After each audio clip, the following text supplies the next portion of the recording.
तमाम शहर में ये चर्चा आम है, बाबरी हटी अब घर लौट रहे राम हैं। सियासतदान पूरा दांव लगाएंगे, कुछ उत्सव मनाएंगे, कुछ जान छुड़ाएंगे। घर चलने लगा है सैयद का भी, हर एक को मिल रहा काम है। तमाम शहर में ये चर्चा आम है, बाबरी हटी अब घर लौट रहे राम हैं। चाहे कांग्रेस आज राम मंदिर कार्यक्रम में जाने का बहिष्कार कर रही है, नकार रही है, परंतु कांग्रेस के ही पूर्व केंद्रीय मंत्री और दिग्गज नेता स्वर्गीय बूटा सिंह का उल्लेख नहीं हो तो राम मंदिर की मौजूदा जो स्थिति है उसके मुकम्मल होने में कुछ सवाल रह जाते हैं। बूटा सिंह जालोर सिरोही के सांसद रहे, देश के गृह मंत्री रहे, राम मंदिर बनने में बड़ी भूमिका रखते हैं। जब 22 जनवरी को राम मंदिर में प्रधानमंत्री नरेंद्र मोदी के नेतृत्व में योगी आदित्यनाथ, आरएसएस के सरसंघ चालक समेत तमाम बड़े लोग एक पूजा के बाद मंदिर को देश के लिए खोलेंगे, तब बूटा सिंह को राम मंदिर में एक बड़ी भूमिका के लिए याद किया जाना चाहिए। अयोध्या में राम जन्मभूमि विवाद मामले में सरदार बूटा सिंह के इशारे पे ही रामलला विराजमान को पक्षकार बनाने का फैसला हुआ था। देश की सर्वोच्च अदालत ने अपने फैसले में विवादित जमीन को रामलला विराजमान को सौंप दिया। और आप देखिए कि अगर अयोध्या विवाद में अगर रामलला विराजमान पक्षकार ही नहीं होते तो फैसला उनके पक्ष में कैसे आता। यानी कि आज़ादी के बाद से जो मामला कोर्ट में चल रहा था, ऐसे में पूजा का अधिकार मांगा जा रहा था, जो हिंदू पक्ष था उनकी ओर से, कि उन्हें जो रामलला विराजमान की जगह है वहां पूजा का अधिकार दिया जाए, जमीन का अधिकार नहीं माना जा रहा था।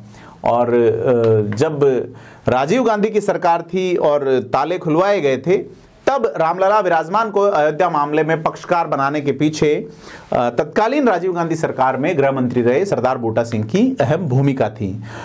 और आपको बता दें कि पहले किसी हिंदू पक्षकार ने अयोध्या की विवादित जमीन पर अपने दावा नहीं किया था। गोपाल सिंह विशारद ने राम जन्मभूमि पर पूजा की अनुमति मांगी थी, तो निर्मोही अखाड़ा ने मंदिर प्रबंधन अपने हाथ में सौंपने की मांग की थी।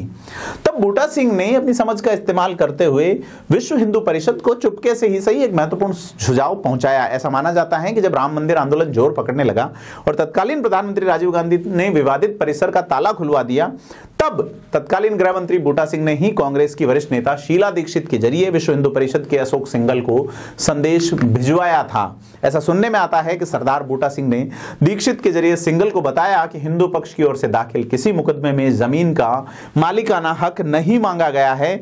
ऐसे में यदि जमीन ही नहीं मांग रहे हैं तो मंदिर कहां बनेगा, और मुकदमे में एक बड़ा ड्रॉबैक आना तय है। राम मंदिर आंदोलन से जुड़े लोगों की नींद खुली बूटा सिंह की एंट्री और शीला दीक्षित के प्रयासों के बाद, और आंदोलन के आगेवान प्रसिद्ध वकील और पूर्व अटॉर्नी जनरल लाल नारायण सिन्हा से कानूनी सलाह के लिए पटना पहुंचे। लाल नारायण सिन्हा ने भी हिंदू पक्षकारों को वही सलाह दी जो बूटा सिंह का पक्ष था। सिन्हा ने समझाया कि बिना जमीन का दावा किए हिंदू पक्ष कमजोर हैं और भगवान राम ही इस मामले को संभाल सकते हैं। ऐसे में अगर भगवान राम को पक्षकार बनाया जाता है तो कानूनी अड़चनें दूर होंगी, और रामलला विराजमान को पक्षकार बनाया गया, जमीन पे हक मांगा गया। और 1990 में फैजाबाद की सिविल कोर्ट में रामलला विराजमान को न्यायालय जो है वो पक्षकार मान लेता है। पूरी दुनिया जिस राम के भरोसे चल रही है, केस भी उन्हीं के भरोसे चलकर 9 नवंबर 2019 की तारीख तक पहुंचा। सुप्रीम कोर्ट ने अपना फैसला सुनाया तो वही हुआ जो एक कांग्रेसी बूटा सिंह ने कभी विचारा था। अयोध्या राम मंदिर में सरदार बूटा सिंह का योगदान याद किया जाना चाहिए, पर पिछले कुछ वर्षों में मोदी गवर्नमेंट के आगे कांग्रेस बिल्कुल ही टूटती नजर आई।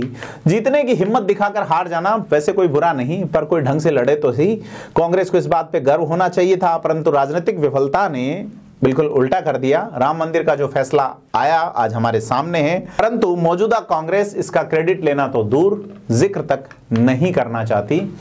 अगर बूटा सिंह ना होते तो शायद ये मामला अलग तरीके का होता। हालांकि कहीं से भी 500 सालों से इस राम जन्मभूमि संघर्ष में किसी के भी योगदान को कम नहीं आंका जा सकता। जिस तरह कार सेवा करते बंदूक की गोलियां खाने वाले लोग नहीं बिसराए जा सकते, वैसे ही बूटा सिंह की सलाह को भी नहीं भूला जाना चाहिए। थिंक 360 से जुड़े रहने के लिए धन्यवाद। आपसे अपील है किसी तरह की और वीडियो देखने के लिए चैनल को लाइक, शेयर और सब्सक्राइब जरूर करें।